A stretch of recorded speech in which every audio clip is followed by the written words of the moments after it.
안녕하십니까? 자, 34강입니다. 세계지리 교과서에서 보면 가장 마지막에 있는 단원입니다. 가장 마지막에 있다는 것은 우리 세계에서 미치는 여러 가지 문제들 중에 가장 어려운 문제이라는 뜻이기도 하겠죠.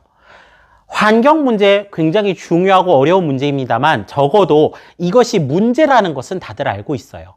하지만 평화에 대한 의견은 사람마다 다르고 전 세계의 모든 사람들이 평화를 지향한다면 아마 이렇게 많은 국제 분쟁이 발생하지는 않을 것입니다.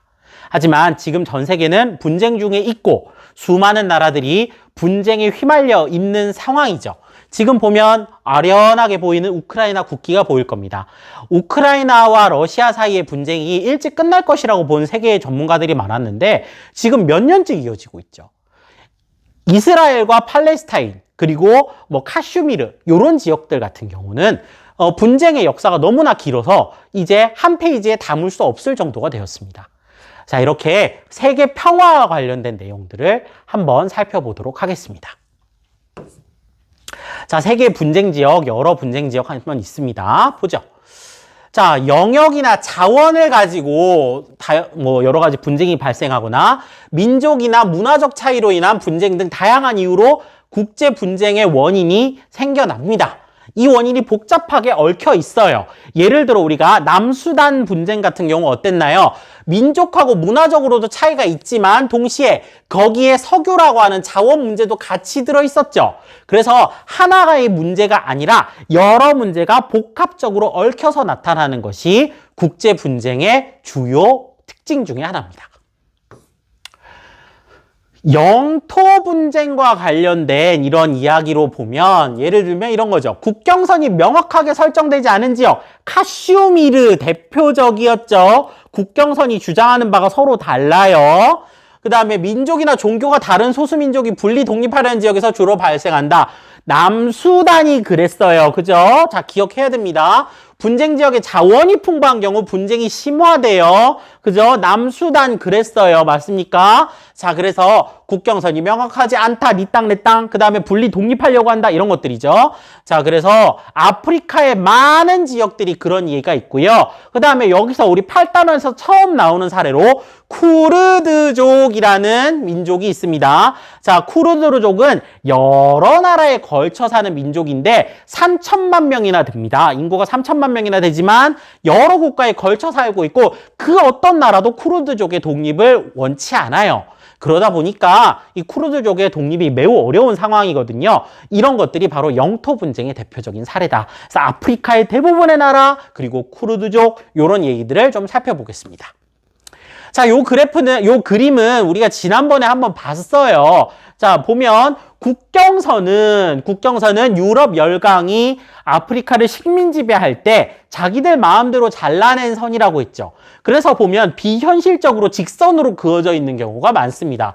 가장 심각한 게 이 북부 아프리카 쪽이죠. 그죠? 막 직선으로 잘라놨고 이 남쪽에서도 막 직선으로 잘려 있고 기형적인 나라 형태를 갖고 있는 경우가 많은데 여기 보면 두꺼운 선, 국경선과 그죠? 얇은 선, 부족 간의 경계가 전혀 안 맞는 걸 볼 수 있어요. 그래서 이런 것 때문에 각 국가들 사이에서는 갈등이 이어지고 있다 하는 내용 배웠었습니다. 대표적인 사례로 수단이라고 할 수 있습니다. 남수단 독립 이후에도 계속 이 남수단과 수단 사이에 갈등 문제가 있고요. 이것뿐만 아니라 북수단, 우리가 흔히 수단이라고 하는 지역 내에서도 또 내전이 발생했어요. 그래서 굉장히 복잡한 구조를 갖고 있고 남수단과 수단 사이에 이런 송유관 문제 요것도 설명드렸었고요. 다르푸르 분쟁 그죠? 요거에 대해서도 말씀을 드렸습니다. 자, 그래서 수단 다시 한번 떠올려 보면서 아프리카 지역의 복잡한 문제를 모두 갖고 있는 요런 사례다 한번 보시면 되겠고요. 자, 그 다음에 쿠르드족 처음 나왔으니까 다시 보겠습니다. 쿠르드족은요, 서남아시아 여러 나라에서 걸쳐 거주하는 민족입니다. 튀르키예, 지금 터키라고 나와 있지만 튀르키예죠. 튀르키예의 많은 면적에서 분포하고 있고 이라크라든지 이란, 시리아에 걸쳐서 굉장히 넓은 지역에서 분포하고 있는 민족이고 무려 그 수가 3천만 명을 헤아립니다. 하지만 여기를 쿠르디스탄이라고 하는 나라로 독립하는 건 매우 어렵겠죠. 한 나라에서 떨어져 나가는 것도 쉽지 않은데 여러 나라에서 걸쳐 가지고 있는 이 민족이 독립하는 건 매우 어려운 상황이죠. 하지만 쿠르드족은 국제사회의 어떤 호소나 또는 전쟁, 분쟁 등을 하면서 계속 이 독립을 쟁취하려고 합니다. 사실상 매우 어렵습니다.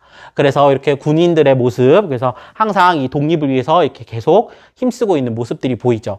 만약에 이들이 독립을 안 하게 된다면 동등한 시민으로 취급을 받는다면 독립에 대한 열망이 강하지 않을 텐데, 쿠르드족이라고 하면 각 지역에서는 너희들 독립하려고 하는 불안분자야. 너희들은 2등 시민이야. 이런 식의 취급이 많다고 해요. 그러다 보니 좀 더 이 독립에 대한 열망이 강하게 나타나는 것이 아닌가 이런 생각을 합니다.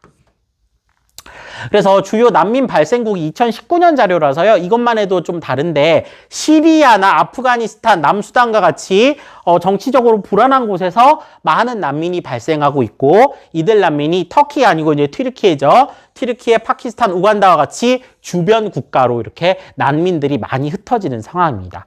뿐만 아니라 유럽이라든지 그다음에 아프리카 또는 아시아의 여러 나라들로 난민이 이제 이어지고 있는 거죠. 난민이라는 게 뭐였어요? 국가적인 어려움, 아니면 지역적인 어려움을 피해서 자기 살 길을 찾아 떠나는 사람을 난민이라고 했는데 이 난민의 수가 꽤 많다. 그리고 지금 현재까지는 시리아나 아프가니스탄 이런 난민들이 많고 주변 국가로 이렇게 갔다. 이 정도 보시면 되겠습니다. 이렇게 국제사회의 분쟁 사례가 굉장히 많아요. 쿠르드족만 좀 길게 설명했지만 앞서서 배운 사례가 어마어마하게 많잖아요. 몬순 아시아 지역만 해도요. 가장 먼저 종교적으로는 민다나오 섬이라든지 스리랑카의 분쟁이라든지 그다음에 엄청나게 오랫동안 이어지고 있는 카슈미르 분쟁이라든지 그다음에 미얀마 로힝야족 이야기 그리고 유럽에서 분리 독립을 하려고 하는 여러 가지 나라들 있죠. 파다니아, 카탈루냐, 바스크 되게 많아요. 자, 이런 국제적인 어떤 그 다툼, 분쟁을 해결하기 위한 여러 가지 노력이 있을 텐데 자, 일단 국제연합 UN에서는 요 국제연합 쓰세요. 국제연합에서는 국제사법재판소, 평화유지군, 유엔 난민기구 이런 걸 통해서 무력불쟁과 갈등, 난민 문제 대응을 하고자 합니다. 쉬운 문제는 아니에요.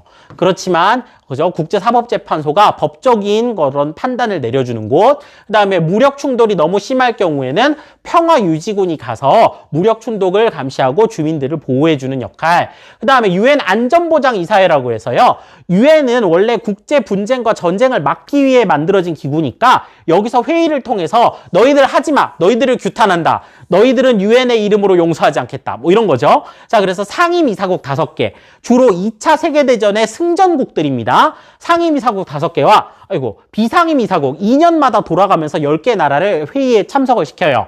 그래서 총 15개의 나라를 이렇게 안전보장 이사회 이사국으로 선정을 해서 국제평화 안전을 유지하기 위한 회의를 계속합니다. 그래서 안전보장 이사회를 통해서 누군가가 어떤 분쟁이 일어났을 때 조정해 보려는 그런 역할을 한다. 자, 그래서 현재까지 보면 상임이사국으로 중프, 러미, 영 5나라입니다. 선생님, 우리가 생각하기에 중국과 러시아는 국제사회에서 악역인데요. 그럴 수 있어요. 하지만 2차 세계대전 당시 끝났을 때의 승전국이라고 보시면 됩니다. 중국이 당시에는 이제 장제스가 이끄는 중화민국이 있을 수도 있고 러시아 대신에 소련이었을 거예요.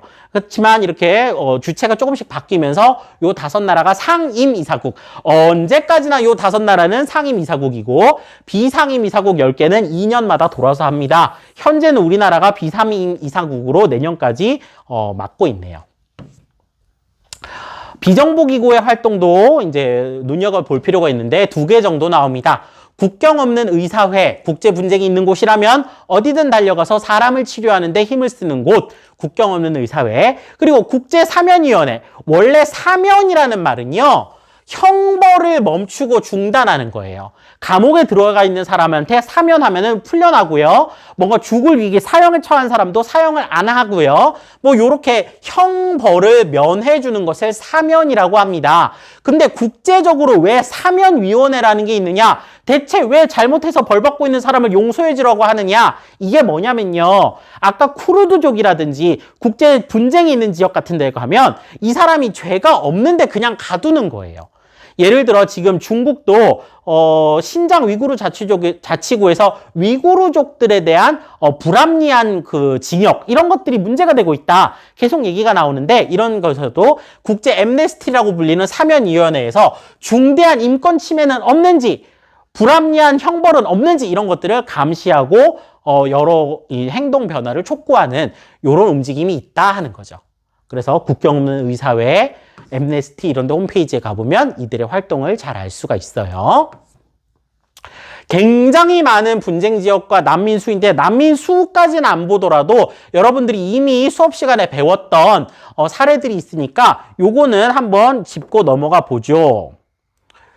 자, 여기 글씨가 잘 안 보이면 여러분들 그 교재를 참고하세요. 아마 이 화면의 글씨로는 잘 안 보일 수도 있어요.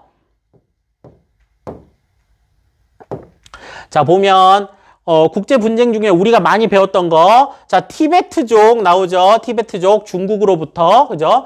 그 다음에 여기 신할리즈족과 타밀족 스리랑카 얘기 나오죠. 자, 그리고 여기 다르푸르 분쟁 수단에서 나왔던 거, 그리고 여기 카탈루냐 지방 나오고 북아일랜드 분쟁도 나오고요. 방금 배운 쿠르드족 얘기 나오고 이스라엘과 팔레스타인에 대한 이야기도 있습니다. 그거 외에도 뭐 되게 많이 있는데 요 정도가 아마 여기서는 좀 중요하게 다루어질 국제 분쟁이겠네요. 이걸 다 외울 수는 없겠지만 여러분들이 세계 여러 지역에서 분쟁이 많이 일어나고 있구나 하는 정도는 알았으면 합니다. 여기까지 해서 8단원 내용 그렇게 길지 않거든요. 다 살펴봤고요. 기출 문제에서는 이 8단원을 어떤 내용을 다루고 있는지 살펴보도록 하겠습니다. 34강은 여기까지입니다. 고생하셨습니다.